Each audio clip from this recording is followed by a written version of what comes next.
Mde. We have the Deputy Secretary General of the Economic Freedom Fighters, Komsa Popi Mailula. Immediately next to her, on her left, is the Secretary General of the EFF, Komsa Marshal Jamini. On my immediate left is the Deputy President of the organization, Komsa Floyd Shivambu, and on my right, we have the Commander-in-Chief and President of the EFF, Comrade Julius Malema. Comrade President.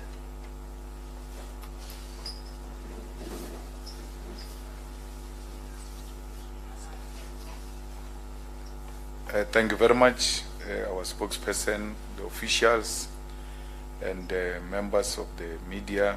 I see the former leadership of the EFF has also joined us today, and I saw the president of the Student Command as well in the press conference. The Economic Freedom Fighters celebrate 10 years of unbroken struggle as the year 2023 marks a decade since the formation of this radical, militant, and selfless movement of the left, which has reignited the politics of South Africa for the better. The EFF was formed as a response to the cries of our people in the face of the betrayal of the former liberation movement, which was emphasized by the massacre of 34 mine workers in Marikana in defense of the profits of the white ruling class and international capital. It is a movement born out of that ultimate sacrifice, and we are proud to be seated here today in Uncle Tom's Hall to mark 10 years of honoring that sacrifice.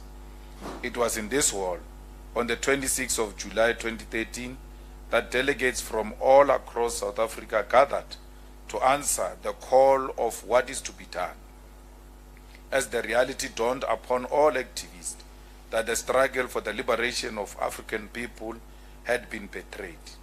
The delegates reflected on the prevailing conditions in South Africa, which at the time included massive poverty, that the political freedom without economic freedom is meaningless. It was these delegates who, here at Uncle Tom's Hall, declared that our decision is to fight. It is now 10 years later, and the conditions of our people remain the same, as they drawn in massive unemployment, institutionalized corruption, and lack of basic services such as water, housing, healthcare, education, and electricity. The delegates of the National Assembly on what is to be done were indeed correct. South Africa's developmental problems in the foreseeable future, owing to its ideological zigzags and the open dominance of neoliberal and right-wing politics. The former liberation movement's integrity and credibility will gradually decline because it will not address the many massive developmental challenges confronting society in the current status quo. The Congress-aligned left-wing formation have been swallowed into the reforms politics of patronage and will never regain integrity to pursue real working-class struggles anytime soon. The trade union movement, which is supposed to defend workers' interests, will soon be swallowed into the same politics of reform. All those who push for a radical agenda will be isolated, banished, and portrayed as anti-government.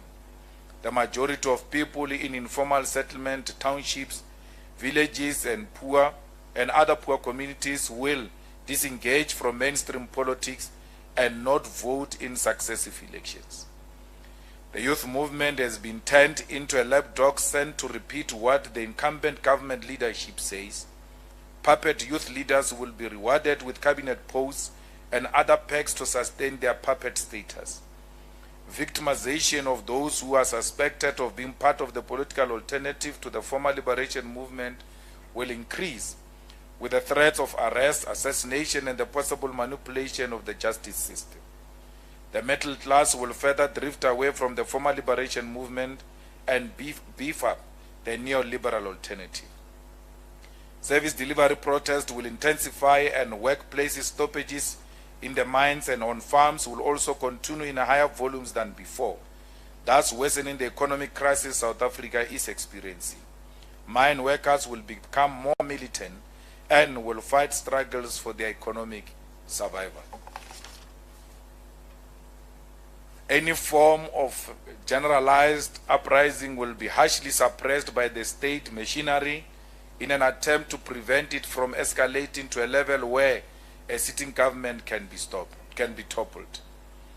The youth will become more disgruntled under the leadership of the ANC, and like in previous elections, the youth will be fed so many empty promises on education and jobs which will never be created because there is no radical, convincing plan on how this can be done. South Africa has been turned into kleptocracy, with government leaders openly looting state resources, pursuing self-enrichment and classifying reports and pro-servant leadership, service delivery and developing love for our people. This is in his community. The EFF's cleanup campaign entailed the removing of illegal dumping sites in our communities and fixing sewer leakages which pose a health hazard to our people. This campaign, which is held every Saturday, has led to various political parties and municipalities embarking on cleaning campaign, an initiative we are proud of as it shows that the EFF leads and others follow. The EFF further launched its Councillor of the Month campaign, where EFF councillors who exhibit selfless leadership in uplifting their communities and intervening in service delivery challenges are rewarded with 50,000 to use for a developmental initiative of their choice in their ward. Further to this, the EFF has hosted birthday celebrations across all provinces of South Africa in old age homes, orphanages and facilities for disabled as part of an outreach program that shows that as an organization we belong to the most helpless in society. This organization of the poorest of the poor has donated to institutions that take care of those who are the most fragile in our society, essentials such as solar panels, infrastructure improvements, kitchen essentials, water purification systems, and groceries. These interventions have been made at the following centers: Elkana Children Care Center in Western Cape, Zanele Mjali Disability Home in Gauteng, Mogalakwena Hospice in Limpopo, Sionqoba Day Care for Disabled Children in Mpumalanga, Entokozweni Children and Elderly Care Center in KwaZulu-Natal, Bukamusobabana Children's Center in the Free State, Ekupumulweni Old Age Home in the Eastern Cape. The EFF will visit Legae Muteo Child and Youth Care Center in the Northwest and Khumutsego Old Age Center in the Northern Cape to make more meaningful contribution in the lives of the vulnerable, as that is the character of the EFF. We encourage all members of society to assist this institution with any form of donation to help them continue with the good work they are doing. The EFF has donated 100,000 to all orphanages, old age homes, and centers for disabled were visited, on top of the improvements we have made to these centers.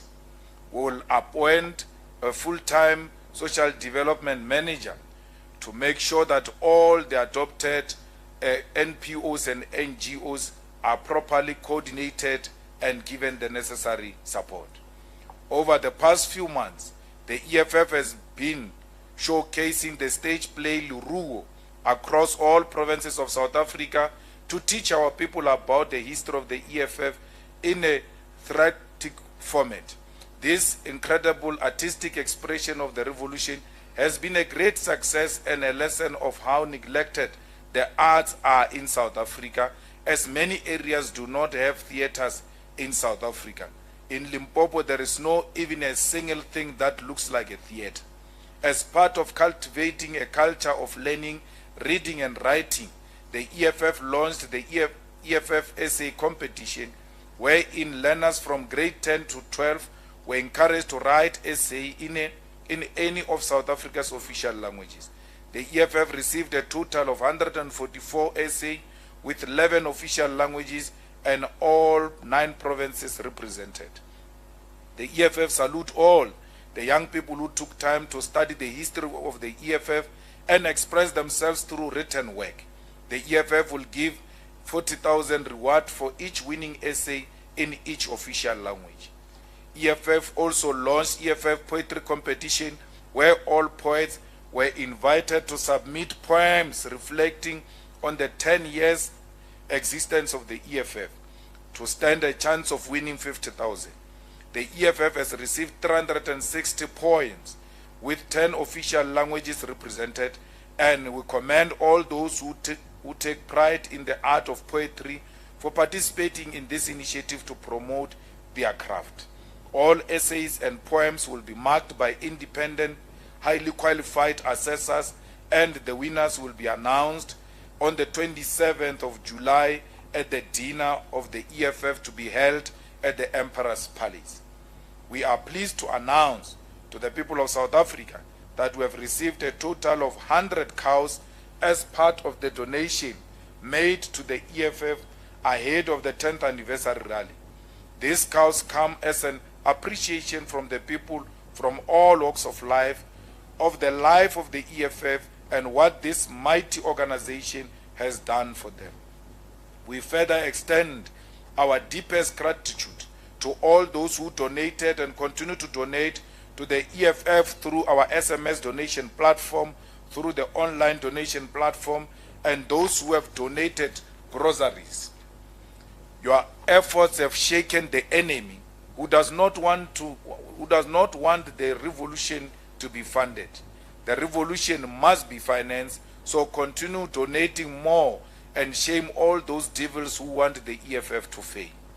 The EFF has further launched the 5th Jazz Hour album to mark the 10th anniversary of the EFF.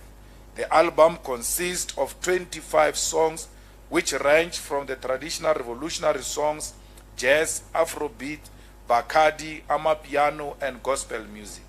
We encourage all our people to download the album for free on the EFF website, efffonline.org. Music is a central part of the revolution, and we must always celebrate it. The EFF 10th anniversary rally will be an occasion to be celebrated by all sectors of society and distinguished guests, and we have invited representatives from diplomatic embassies, international guests, leaders of different political parties, union leadership, traditional leadership, leadership of churches and the business sector, prominent members of society, and the structures of the EFF across the continent and the student command. In our 10th anniversary month, the EFF will host numerous community meetings to invite our people to the celebration of this glorious movement. Further to this, the EFF will host and participate in the following programs as part of build-up to the 10th anniversary rally of the EFF at the FNB Stadium on the 29th of July 2023. Today, we will host a commemorative walk from Uncle Tom's Hall to Hector Peterson Memorial Square to observe 10 years since the decision was taken to form this gallant movement of the poor. We will further today have an address at Hector Peterson Memorial Square to reflect on the journey we have taken since we gathered on the square in 2013 and pay tribute to the brave youth of 1976 which continue to inspire us. The EFF will this afternoon at 3 host an exhibition at Uncle Tom's Hall which will depict the 10-year history of EFF and all the trials and tribulations and successes we have achieved in our decade of unbroken struggle. On the 14th of July 2023, the EFF will form part of a media engagement titled A Frank Dialogue led by Dr. J.J. Tabane. In this dialogue, various editors will receive an opportunity to engage with the president of the EFF uncensored and reflect on the 10-year journey of the organization. On the 22nd of July 2023, the EFF will host an EFF Carnival, which will begin at Alexander Stadium in Johannesburg and proceed throughout Sandton to mark the festive nature of the EFF ahead of the Great Red Festival of the Poor on the 29th of July 2023. The EFF will host a public lecture at the University of Cape Town on the 24th of July 2023 to be addressed by the esteemed Pan-Africanist scholar P.L.O. Lumumba. This lecture will give succinct history of the EFF and link the struggle this gallant organization has championed to the struggles of liberation throughout the history of Africa. As an organization that owes its existence to the sacrifice of the brave miners of Marikana, the EFF will host 10th anniversary birthday celebration at Marikana on the 26th of July 2023 to pay tribute to those brave workers who showed us what it means to be brave and fight for African dignity. But equally, 10 years ago, the EFF was launched there through its public lodge. On the 27th of July 2023, the EFF will host an exclusive dinner, that's where we sell tables, at the Emperor's Palace in order to engage with the business sector and appraise them of the policies of the EFF as a government in waiting that will preside over them in 2024. On the 28th of July 2023, the EFF will have a seminar engagement with the diplomatic community in the form of a diplomatic breakfast where various embassies will form part of the engagement with the EFF on domestic and international issues of significance. All these events will culminate in the greatest celebration of the left on the 29th of July 2023 at FNB Stadium, which will be full to capacity to mark 10 years of unbroken struggle. All the people of South Africa are invited to form part of this historic occasion and celebrate the role the EFF has played in their lives on the day by interacting with the EFF on social media and sharing their moments, but equally by participating in their numbers at the FNB Stadium. The 31st of January 2023, the EFF gave a directive to all its public representatives, from councillors, members of provincial legislatures, and members of parliament, to arrange transportation for their constituencies to attend the 10th anniversary rally of the EFF at the FNB Stadium. This directive was given to ensure that public representatives bring those that they claim to represent to the celebration of the EFF, and to ensure that the people of South Africa from all across South Africa are part of this historic occasion. The final deadline for this submission of these reports on transportation organized by public representatives was the 30th of June 2023, and no extension will be granted moving forward. Out of total number of buses expected from public representatives, which was 3,258, the EFF has received confirmation of 1,324 buses from public representatives, which will make their way to FNB Stadium from the length and breadth of South Africa. We commend all those who have complied with the organizational directive without fail. All those public representatives who failed to comply with this directive, including those who are members of the Central Command Team and War Council of the EFF, are effectively prohibited from attending the 10th anniversary rally of the EFF at the FNB Stadium. The EFF will publish the names of public representatives who are banished from attending the 10th anniversary on Tuesday, the 11th July, after their respective bus lists are verified. Action will be taken against them immediately after the rally, irrespective of the position they hold in public and in the EFF. The EFF will also host a gala dinner, and all officials of the EFF, Central Command Team members, members of Parliament, and members of the provincial legislatures are expected to sell tables of the gala dinner. Should they fail to do so, their names will also be published to the public. The EFF rejects the nonsensical report into the crimes committed by Cyril Ramaphosa at and in relation to Phala Phala Farm, which was issued by the imposter in the office of the public protector, Koleka Kalega. The report is a laughable attempt to exonerate the sole director of Ntabanyoni Trust, Cyril Ramaphosa, from generating profit from the very same business he controls. It is an illogical document that it is odd with the statutes that regulate the executive and undermines the mandate of the office of the public protector. the soundest report, which was produced by the former Chief Justice Sandile Ngobo, known as the Section 89 Independent Panel Report, remains unchallenged, objective and true. It is this report that found that there is a basis to establish an impeachment committee in accordance with the Constitution of South Africa on the fact that the President may have committed the following violations: a serious violation of Section 96 subsection 2A of the Constitution, a serious violation of Section 34 subsection 1 of PRECA, a serious misconduct in that the President violated Section 96 subsection 2B by acting in a way that is inconsistent with his office, a serious misconduct in that the President violated Section 96 subsection 2B of the Constitution by exposing himself to a situation involving a conflict between his official responsibility and his private businesses. The claim by Gallagher that there is no conflict of interest in a president engaging in the exchange of millions of foreign currencies without any declaration to the South African Reserve Bank or consideration of the Executive Members Ethics Act is a sign that a lowly puppet is occupying the office of the Public Protector.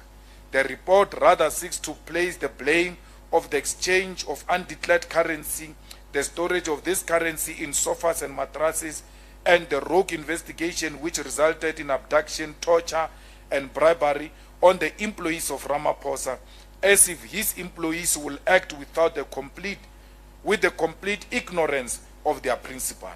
It is a report that is not worth the paper it is written on and must be rejected by all sound-minded South Africans. The EFF will explore legal and legislative measures to revisit the Section 89 Independent Panel Report, which was rejected by the ANC caucus in Parliament. The report compiled by former Chief Justice Sandile Ngobo was rejected in Parliament under the pretense that the report is being reviewed in the judiciary. After the ANC abused its majority in Parliament to hide corruption, Ramaphosa then proceeded to withdraw his court challenge of the Phala Phala report on the basis that Parliament had rejected the report, revealing a rotten collusion within the ruling party to bury the Phala Phala saga by lying to the nation and Parliament. Even their own former President Thabo Mbeki condemned them for misusing their parliamentary majority to avoid accountability. The tactics to bury the Phala Phala saga, most recently through a nonsensical report by an ambitious acting public protector who seeks to piggyback a way to a permanent post in the office of the public protector, will not work. The EFF will never allow careerism to undermine the fight against corruption, despite Ramaphosa's attempt to compromise the secret of Chapter 9 institution and the judiciary. The EFF condemns the vicious attack on motorists in Johannesburg, Gauteng, by what has now been confirmed to be the VIP protection unit of the Deputy President of South Africa, Paul Mashatile. The abuse of power by these VIP protectors on a public road reveals a deep-seated abuse of power by members of the South African police, which the EFF has always warned against. It is this type of behavior that has been normalized in the South African Parliament, where members of the elite detail of SAPS think they are above the law and can assault citizens and even public representatives with impunity. We call for the immediate dismissal of all members of the VIP protection unit who committed these violent acts, and for their certificates as police officers to be revoked by SAPS Academy. We further call on the Firearms Control Unit of SAPS to revoke their firearms certificates.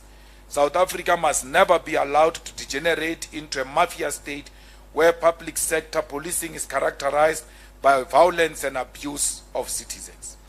The EFF wishes the people of Zimbabwe well on the upcoming national election, which will happen on the 23rd of August 2023.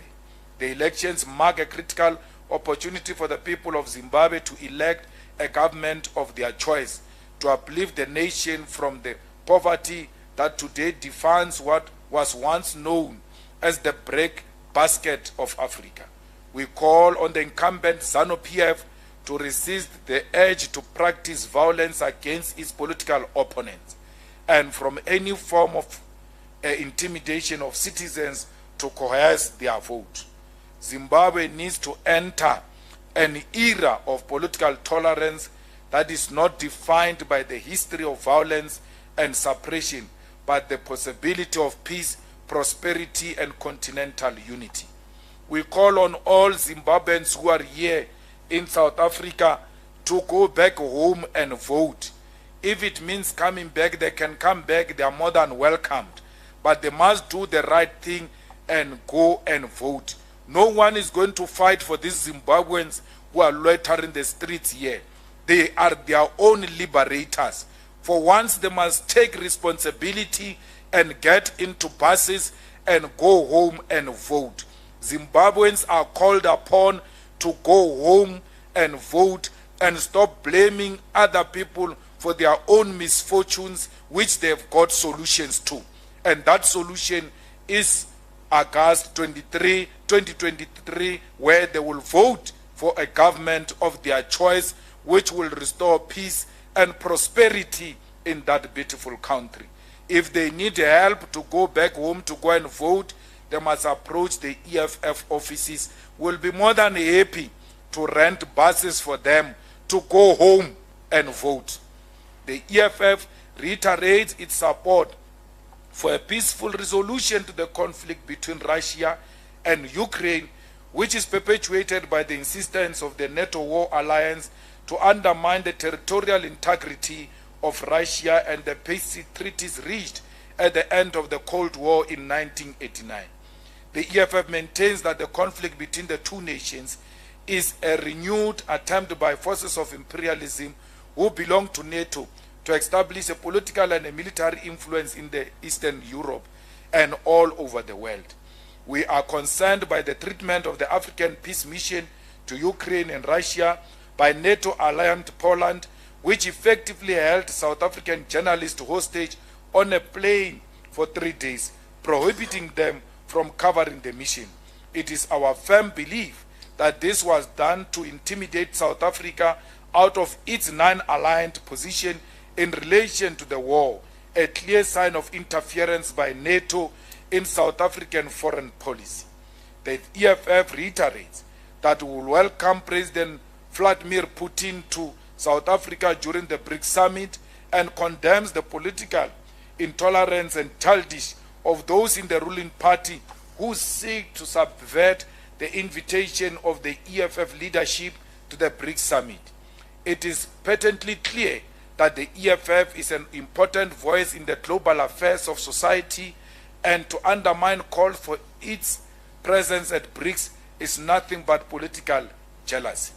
The EFF is saddened by the loss of life which has occurred in the early hours of this morning after a gas cylinder containing nitrate oxide leaked at the Angelo Informal Settlement in Boksburg. The EFF has constantly warned of the dangers of transportation of hazardous substances on our roads as part of the consequences of a collapsed railway infrastructure. This tragedy, which happened so soon after the gas cylinder explosion in Boksburg in December 2002, should be an instructive lesson to revive our railway industry and protect our people. I don't think this paragraph is correct. It's extremely wrong. The EFF wishes the pride of Africa, Banyana, well as they head to the 2023 FIFA Women's World Cup in Australia and New Zealand. Banyana represents excellence as winners of the Women's Cup of Nations WAFCON in 2022 and must be supported in their fight for dignity against the male-led and politicized South African Football Association. We reiterate our call for Banyana to receive equal pay as their male counterparts and the necessary bonuses for their participation and progression in the World Cup. Banyana must continue to resist the political tricks of those who lead SAFA and the Department of Sports, Arts and Culture, and we salute them for their spirit of resistance, such as when they refused to play on a substandard pitch against Botswana most recently. We wish Banyana well, and may they bring the trophy home. I thank you.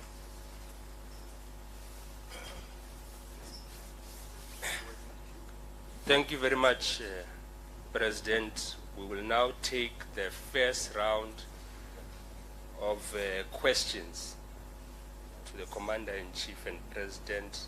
Let's start on the right. I'll note you as number 1, number 2, number 3. If that is all, we'll take that first round. We'll start with number 1. Sanibonani uzinhle. I don't know. Oh yeah, Uzintle from News 24. I just want to ask, there's a letter circulating from the regional leader of Ekurhuleni ANC, Ujongezizwe, and he's questioning the EFF's arrangement with the ANC there. He describes the relationship with the EFF as if like you're drinking water or acid. It's so it's bad. They feel like it's bad. I think mostly it's because they don't have most of the economic positions there. What does the EFF leadership think about this particular stance? He's written a letter. He's asked his provincial leaders to relook at the arrangement in Ekurhuleni. Yeah, so that's my first question. Thank you. Number 2. You'll debate later. Number 2. Sorry, it's Natasha Puri here from SABC News. I think I'm covered with Zintle's first question. Mr. Malema, you've covered most of our, most of my questions. But I just want to know, the DA, you've seen in the past that they've approached like-minded parties to form a moonshot pact. They have a convention next month. Would the EFF be willing to do the same with like-minded parties, well, left-wing parties? I know that the PAC has actually reached out to certain parties like BLF, the Land Party. Have they reached out to the EFF? And just on your preparations, you've outlined a number of activities that you will be having, the session with editors that the EFF will actually be reflecting on the past 10 years as a party. What lessons have you learned as a party over the past 10 years? Just looking back at the growth of the party, and what could you do better as the EFF? Thank you. Let's have number 3 over there. Thank you very much. I'm not sure if Natasha's fully covered my... name and media house. My name is Sasanda Mboleko from the Sunday Times. Apologies for that. I'm not sure if Natasha has fully covered my question, but speaking of the moonshot pact, or the multi-party opposition pact rather, that is being drawn up by opposition parties seeking to particularly unseat the ANC and keep the EFF out. Those are their words. I wanted to ask from the leadership, what do they make of this particular exclusion from this pact from parties that seek to unseat the ANC ahead of 2024? Thank you very much. Thank you very much. President.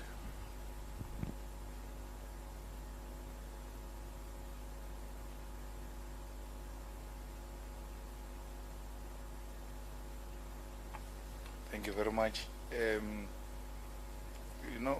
I don't know how I'm going to answer for the ANC in Ekurhuleni, because firstly, they didn't write to us.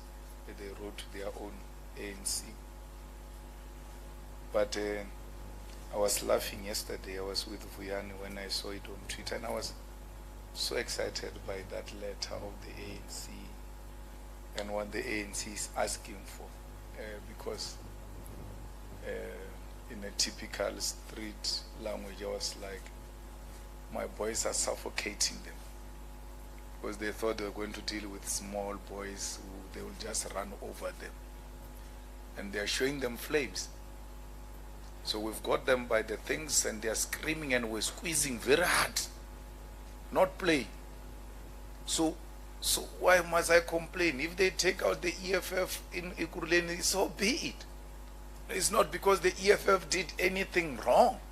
The EFF refused to be part of corruption. They refused. Jongezizwe says in that letter, this relationship is going to destroy the ANC, because the EFF has not given them any space. So it has taught them a lesson.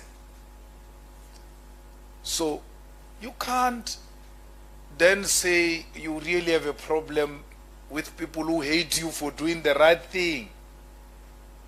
They are not saying the EFF is not delivering to the people. The EFF confronted them in a very harsh way about how they are engaged in the sabotage of electricity in Jamestown through their manager, who's an ANC aligned, deliberately switching off electricity so there could be revolts by communities. But because the EFF is there on the ground and knows how they operate, they tell them, we know it's you who did the following things. Why would you say you are part of government and go and engage in electricity sabotage against your own people? The leadership we have here in Gauteng is quite all right. We are happy. They must continue to suffocate the ANC and everybody else. They are not saying they are incompetent. They are not saying they are corrupt. They are not saying they got Fosloras. We went marching to the graveyard.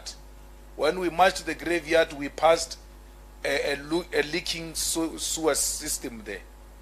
Went to the graveyard. I just looked at them. I looked at the sewer. I said, what is this? And then we went to the graveyard. When we came back, the sewer was fixed by the EFF leadership. Not application is Saturday, the offices are closed. Graveyard, bury, 30, 40 minutes, 1 hour, the longest. Come back, the sewer was fixed. We are hated because we will do what we say we will do.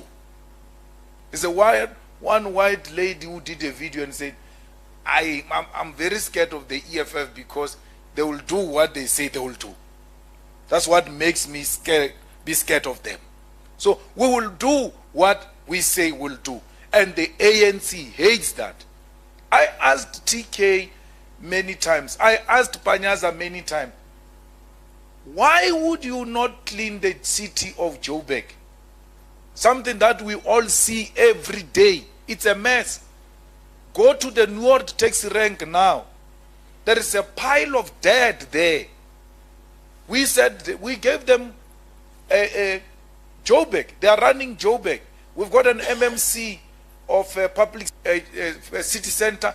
They are completely, repeatedly we told them we're not in a coalition with them. We're not in a corruption coalition. We're not. We're running solo. We're doing our own thing. What is our thing? Services to our people. And that's what we're going to do. We don't want corruption. We don't want these leaders to meet officials of the municipality outside the office of the municipality. It's not our Malema position. It's what this leadership of the EFF said. I must communicate that no councillor of the EFF, no leader of the EFF must meet officials outside the municipal offices. Officials must not be allowed to be met outside offices. If they are being asked to be met outside offices, they must ask their agenda. They must also go with their PAs into those meetings to understand what is the purpose of the meeting. I don't meet people outside municipal arrangement. I don't meet municipal people anyway. I don't do it.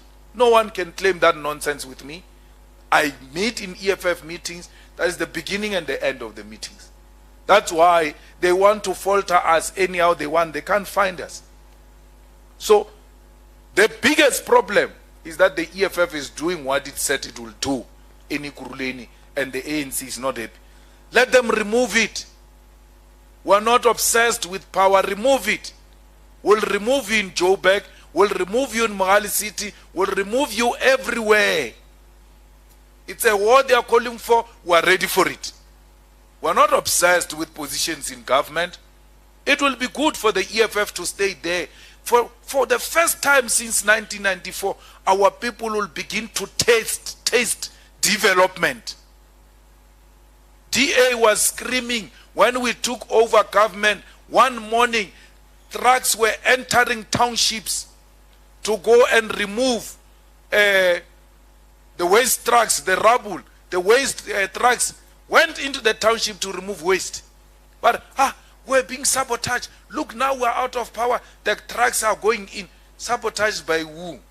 You were in power, you were controlling the trucks. The first thing we did when we arrived in Ekurhuleni was, why are these trucks parked here? All of them go to the townships. Go and remove waste there.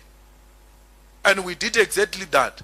The people of Tembisa, the people of Jimiston, everywhere were happy that for the first time, there is waste management taking place in Ekurhuleni. That's EFF for us. So why would the DA not look for a party like that? If it's about delivering to our people. What is this hatred of the EFF so much that it must be stopped? Stop the EFF is stop development to black people. That's the call about. The call is about stopping development into going into the townships and to black people. That's why they say stop the EFF. No one asked the question. If anything, you laugh about it and you are happy about it. No one asked the question, what did the EFF do wrong? What did they do that you hate them so much? No one can say. No one can say the EFF has finished the whole budget of a road. There is no road. We have no such a track record. You know, in the EFF we are driven by the founding manifesto and our election manifestos. That's what we are there for. We are not there for any other thing. Our organization work on mandate and accountability. When you are given an assignment, you must execute it to the best of your ability. If you fail to execute it, come and give an account as to why have you failed to execute that responsibility. We cannot just be another party where people are assigned former national chair. Go and bring a bus. One bus, you are told in January, it takes you the whole 6 bus. To you show your leadership skills and capabilities. Show the organization your worth of the position you occupy. You don't do anything for 6 months. And then the organization must not do anything about you. We will become another ANC which has lost control over its public representatives. It can't tell them anything. If when you say do this, they say come and do it yourself. So I still want to find out what is it that we have done to the DA moonshot, moon pact, moon arrival, whatever they call it. I don't know. I'm still, because at least tell me my problem so I can work on fixing it. I don't know what is the problem. I really don't know. The EFF will have the editors interaction because we are the only organization that is available to you guys. Where you ask anything you want to ask, we answer. Because we believe in accountability. And that's what we're going to be doing, if that was the question on editors. What was the question? Oh, you know the lesson. Yeah, that's why you need editors to talk about that. Because there you'll talk to me as an individual, but as a leader, but individual, that type of interaction. Because now I speak for all these guys. But one of the lessons I learned is that I will never form another political party. I will never ever do that. It's the most difficult thing ever. It's so frustrating, it's so difficult, and when you form it coming from some sort of an organized background where you know everybody knows what is expected of them, and then you now have to now start afresh everything, the ABCs of it. I don't think I will ever repeat that. It's extremely taxing. It's very, very difficult. I see comrades all the time saying they are forming political parties. I was marching along Carl Niehaus the other day, and he was saying to me, how do you do it, man? Because it's difficult. This thing is very difficult, my chief. That's all I can say. But hang in there, maybe you'll get it right someday. I I personally, I never had a desire to form a party. I left. To be honest, I left. I went home. And then these guys came to invite me back. My intention was never to form a party. And they say, we are a cult. We want people to follow us. But I never wanted to form a party. Why if I'm a cult, do I say to you, bye? I said bye, I left. And I went to my farm. And then the mistake I did was to take a picture in my cabbages, which appeared in the front page of City Press the same Sunday. The ANC was supposed to be in the front page City Press for January 8. For the first time since 1994, they could not occupy the front page of City Press because it was my farm in the front page there. Then Praveen said, why is still having a farm? I thought this farm is gone. Why is then they came. I knew, and you know, one man who called me and said, don't do it, Julius, is Stan Matabat, who called me and said, please don't do it. It doesn't matter whether it takes 5 years, doesn't matter whether it takes 10 years. You are still young. This thing, we're going to find a way of correcting it. It will be corrected. And it was not, I didn't want these things. So if you say I'm a cult, I would have said, no, you expelled me, I'm forming a party. I didn't say that. I left. I went home to the villages, and then you came to fetch a villager and invited it back. Now, it's a problem of your own creature, which had resolved itself. And then you keep on chasing it and chasing it and chasing it, and then you think we can't respond. So it took ANC how many years? 80-something years, if I'm not wrong, to get 1994. And you look at that, you're like, hey, this thing is not easy. We're fighting against a well-organized system, which will not make it easy for anyone who's not consistent with what the Oppenheimers want. The ANC get formed, it becomes a lull in the 30s, and then it gets back to be radicalized by the Youth League. And then the Oppenheimers, upon realizing this thing is taking shape, they infiltrated. The first infiltration was to get to the white-only Communist Party to align itself with the ANC and dilute its Pan-Africanism. It was a Native National Congress. Dilute this thing, take it over, write policies for it. Then from there, they never gave it a break.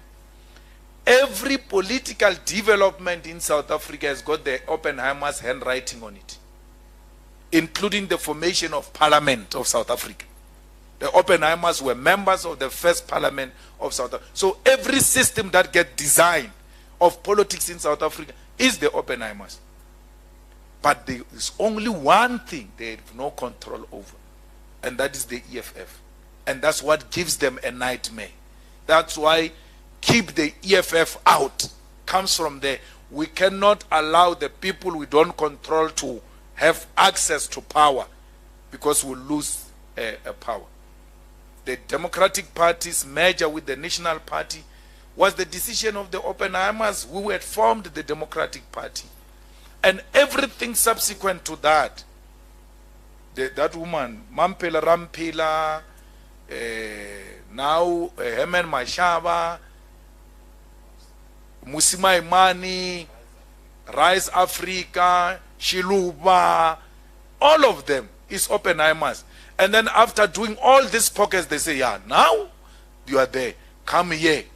Go to the moon. You must get into this thing and go to the moon together. We are not going to any moon with anyone. We are remaining here. They can go to the moon alone. We are not part of the moon. So Oppenheimer has got a problem with the EFF because they've got no access to the EFF. So that's where the biggest problem comes from. Now that they don't have a control over the EFF, they pass a law and say, no, there is a law called political party funding. We want to know who's financing these people. Then the EFF says, you want to know that? And then you put a threshold of 90,000. The Oppenheimers want to know who's financing everybody because they want to know everybody. Let's break the 90,000. Donate 30 rand. Then we don't account to the Oppenheimers about who gave how much. You are not under any Oppenheimers obligation to declare. Give us 30 rand. When you want to give us more than 100,000, we tell you, hey, don't do that. There is a white man here called Oppenheimer who's waiting for that report, wanting to know who's financing the EFF so that that person can be chased and be destroyed. We're not going to allow it. The Oppenheimers have made their match. They plan this way, we plan that way to counter them because we don't want to be accountable to the Oppenheimers. That's what this EFF is about. So, under the circumstances, if someone was to say to me, he wants to form a party like Ace Magashule is threatening to form a party. Whoever has got access to that guy, just tell him the little resources he's got remaining. He must look for a plot and look for goat and just look after goat and have peace. Even me, when that time comes, I always tell them, if Floyd go and meet and resolve they don't want me, I won't waste time. I will leave. I will live peacefully. Even I won't put up a fight because I know what they will be getting themselves in. At least we'll sit at the back and be supporters and be like Dalimpovu and be cold and sit there and listen. From there you leave, go home, peace. You have no task, no nothing, but you want the stadium filled up on the 29th of July, because if we don't do it, we'll be saying, you see, we left them an intact organization, they are killing it now. You know, he speaks with authority. I'll be in that arrangement. Where are we sitting here? I will not be bothered whether there are chairs or not. When I arrive, there must be chairs. So, I've played my role. And when that time comes, I'll live peacefully. I will not form another political party. I grew up under very good men and women. Some of them died. They didn't have positions. But they died very good people with good standing in society, and they required no position. I think I've reached a point where you can't do anything. Where some of the organizations I come from, they once did a t-shirts of former presidents and then removed my picture. It had pictures. And their own members were like, man, this is a distortion. You might not like the guy, but tell the truth. Give an honest historical account. You can't rub me off whether you like it or not. Even in the EFF, whether we like it or not, when you produce a picture of this whole Uncle Tom's hall, you can't rub it off. Remove Kenny Kunen. It will be a distortion. You like him or you don't like him, he was there. Give correct account of history. And when that account is given, my name will be there. I would have made a contribution. That's enough. And that's what we are here for. Next year, we are going to the conference of the EFF, December. So the EFF must start booking the halls, accommodation, this and that, now. Because somebody likes it or not, there must be a conference of the EFF. The EFF holds conferences. It's not Action SA. It holds conferences, it gives reports, it holds elections, leaders get elected. In these 10 years, we've managed to build such a formidable organization with internal mechanism of democracy and of holding the leadership accountable. Thank you. Thank you very much, President. We may take the last second round. We are pressed for time. We have a very busy schedule, as you may know. So let's take number 1, Is the only one hand going, gone? Number one. Thank Oh, you. number two, CBC. Yes, thank you. I was hoping for second round. I'll be the only and one. Surname and media house. Oh, good afternoon. My name is Shannon Merricks from Kasi Broadcasting Africa. I wanted to ask questions on the EFF cardinal pillars, but let me not ask too many questions. Mr. Malema, I'm calling you Mr. Malema for a reason. It is alleged that you are Mr. Twitter. You started your Twitter account February 2010.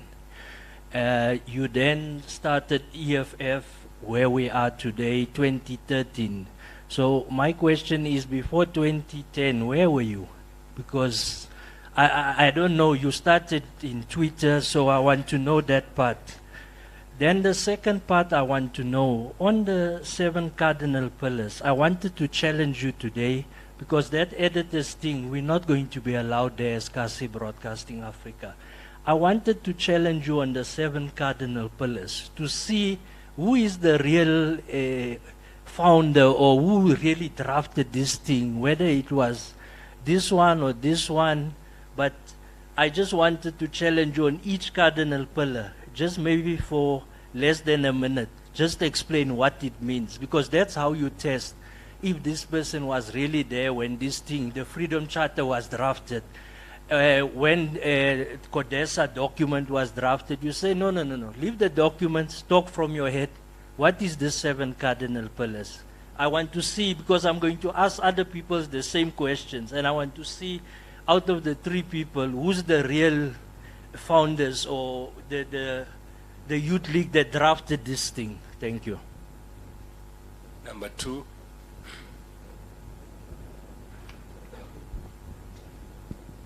Just a reaction from my colleagues on the passing of the struggle stalwart, Isapahad. Thank you.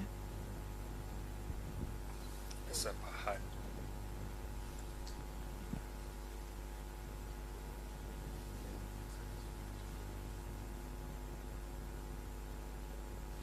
Thank you, President.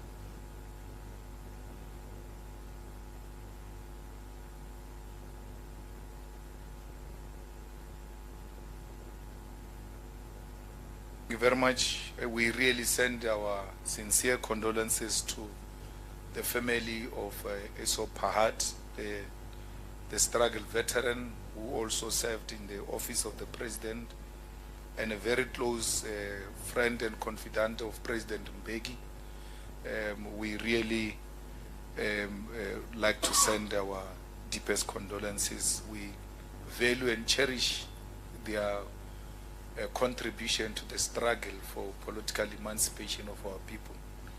And like I said, you may disagree with them, but you can't take away the fact that they were one of many stars that were shining during difficult times of our struggle, and we really are saddened by the passing away of the former minister.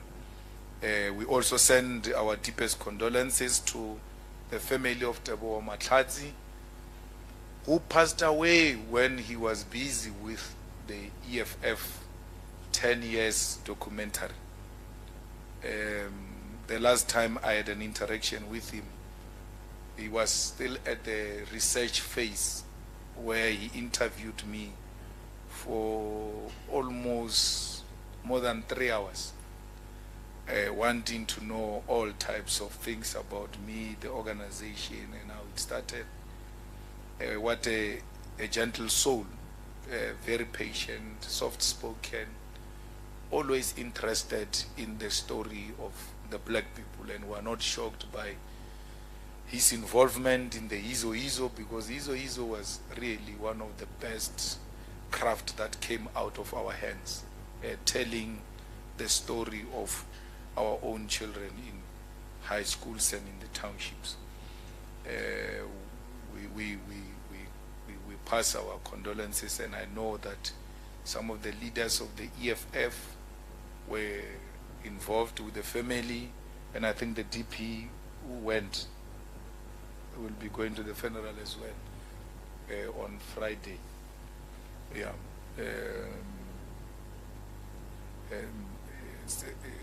you can't say you knew me from Twitter in 2010. I didn't have Twitter in 2010 because someone had, so this Twitter account of mine was a parody account, and then Floyd said to me, I know the person who's running that parody account in 2013 when we were forming the EFF. So we realized we were going to need that account. So we met the guy and then we had a discussion with him. He voluntarily handed over the account because he said he was also worried that since we are no longer participating in the youth league, what is he going to do with the account, and it has got so many followers. That's when he gave the account to me. But in 2010 it had 300,000 followers. It's now sitting at 4 million if I'm not wrong. I was not on Twitter. I never had a Facebook account in my entire life. So I'm not big on social media. So I don't know why would I qualify to be Mr. Twitter, because even now I don't tweet a lot. I just retweet.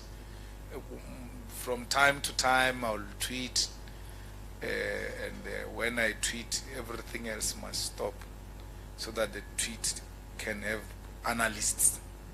Imagine men and women leaving their homes to come and analyze the tweets on national TV. So my history is there. I mean, the reason why I was not active on social media, I was a ground force. I was active on the ground. I've always been in COSAS, in the Youth League, in the ANC, in the EFF. So, and therefore, I can't even recite cardinal pillars for you, because you must just go to all the videos of Julius Malema. Before we termed them 7 cardinal pillars, we spoke about them. And then these kids who say these things are theirs, you look at when did Julius Malema say this, and then you look at the age of that child who says he owns the cardinal pillars. For sure, when we were making utterances about expropriation of land without compensation, nationalization of mines, free quality education, and all of that, for sure they did not even have an ID. Some of them, they were too young to have an ID. The things that we said long time ago, some person without an ID at that time claims those things belong to them. We radicalized the Youth League. You go and not too far, just go and listen to my speech of the 2011, both the opening and the closing address of the 2011 Youth League Conference. And then go and ask these ones who say those are their things, how old were you in 2011? Then you will know who's lying about those things. But we don't own them. These are the demands of our people. They belong to a generation of economic freedom fighters. It's a generational clarion call. And therefore, these economic freedom fighters are found both in the EFF and the ANC and everywhere else in society. We still have men who are trapped, by the way, in the ANC, who are completely EFF, in blood, in soul, in action. But the stomach is refusing them to leave. What is difficult is the stomach. But they belong there. As I speak now, some of them are chasing their children away, or you are making noise. They are listening as we speak now. And they are wearing ANC regalia as they are listening, because they know where they belong. So you can't do anything with the politics of the stomach. We'll have nothing to offer them if they come here, and they know. That's why they like, we are there, but for some reason you know why we are still here. So anyone who says expropriation of land without compensation belongs to them is true. It's theirs. let them own it in as much as we own it. It's like a person saying to you, this struggle song is ours. No. No one owns the struggle song. No one has ever sat down to write a struggle song. Many of these struggle songs, by the way, come from the church songs. So a person just wake up one morning and say, yeah, that's our song. That's our song. You can hear this one is intellectually challenged. You cannot own the demand of the land. It belongs to Zimbabwe in the same way it belongs to Dube. So no one owns the demand for land. It belongs to the black people who suffered from land dispossession. And all we do, and the EFF documents don't lie. People must read. They say, we inherited this struggle from those who came before us. We are not the originators of this struggle. And standing before you here, we don't claim to own the intellectual properties of the struggle for economic emancipation. It belongs to the people. Let the people own it. So really, that's all we have to say. But all we are saying is that the EFF, after all of this was dumped in a dustbin by the former liberation movement, we went, took it out of the dustbin, cleaned it up, and continued the struggle. Many of them were ashamed to even mention the Freedom Charter. The most neutral document that is wishy-washy, they still don't want to mention it. Can you imagine the 1949 program of action? Some of them don't even know it. That's why they can't mention it. So all we did was to say, but that generation of Sibukwe, Mtolisi Majombozi, Mda, and Lembede, Sisulu, Tambo, Mandela, that generation had a clear mission of radicalizing the struggle of South Africa from a struggle of deputation into a struggle of mass action and international solidarity. So why should we abandon that? Because to abandon that will be to betray that which this comrade stood for. That's why you see that radicalism alive today is because we owe it to generations before us. And that's what makes all of us proud, that the EFF has continued with the generational struggle. And on the 29th of July, we are going to be celebrating that we defeated the ideological and psychological onslaught on black people who were meant to feel sorry and to apologize for their demands. At some point, no one could mention land. It was a taboo. And that's what we are celebrating on the 29th of July. That's why someone says to me, yeah, you and Mzwanele Manye, you were calling each other names, now you are together. Okay, why don't you say me and Mzwanele Manye were agreeing when he was a BMF president and I was in the Youth League about the radical economic transformation? Because we were together, we were pushing it together at that time. And then we come to disagree on some technical issue, not on a fundamental political ideological perspective. On a technical issue, man, Manyi, this Gupta man, Ungatu Zomosha, Manyara, when are we born? Wait. That's that. It is not ideological. Show me and Manyi where we disagreed ideologically from where we come from when he was in the BMF and I was in the Youth League to where we are now. We disagreed on one issue which we said anyway, even about President Zuma, that Zuma is not our enemy. It's an irritation that is distracting us from engaging the actual enemy. We even designed a song that time when we were fighting Zuma. We said, Zuma sukendleleni silwa namabun. Asili nwawe silwa namabun. We said that during that time.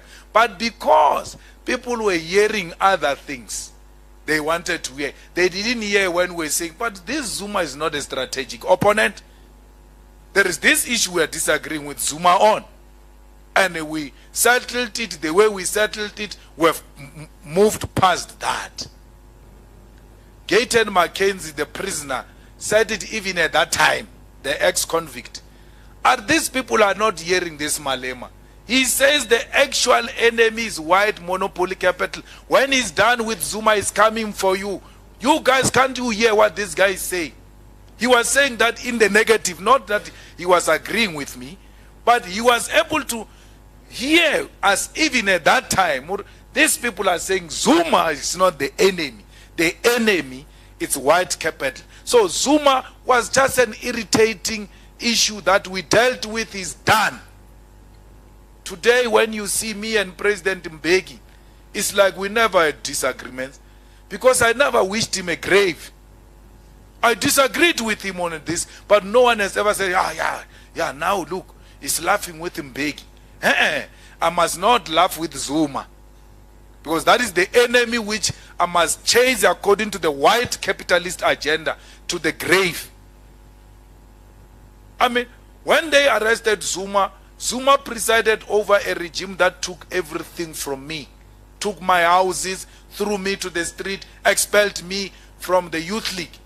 But the day they arrested him, I was pained like they arrested my father. What do you do? Why would you do such a thing? What type of resolving political differences is this?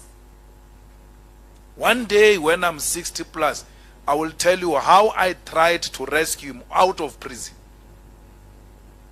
Out of prison. Because my disagreement with him was never personal. It has always been political. Therefore, you can't use any of the things that happened to me personally to then want to justify why I must disagree with Zuma now, politically. I hold no grudge against no man. And I know for a fact that nothing happens coincidentally in politics. Zuma, with all what he did for us and all of that, thanks to him, 10 years down the line, we've got a formidable organization called the EFF. Not everything out of a bad situation will come out bad. The good came out of those actions. Do we still want to go back there 10 years ago? Don't we have current challenges now of electricity, of ESCOM that is dysfunctional?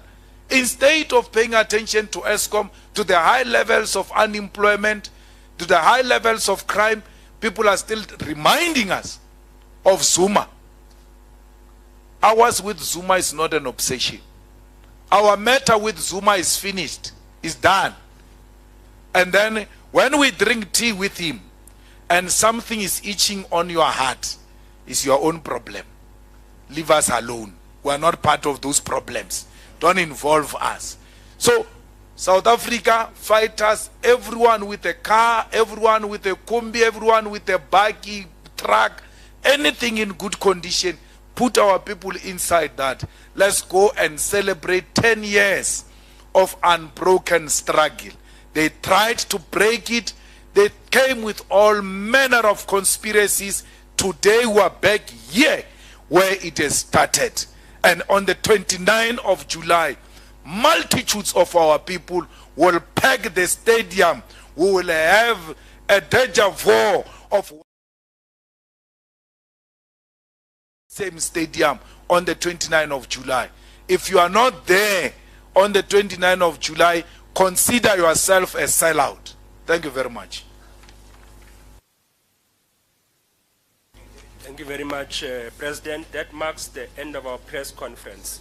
And with your indulgence, President, we'd like to invite the members of the media who are with us here to join us on the commemorative walk of the EFF as we retrace the steps of the delegates to the National People's Assembly on what is to be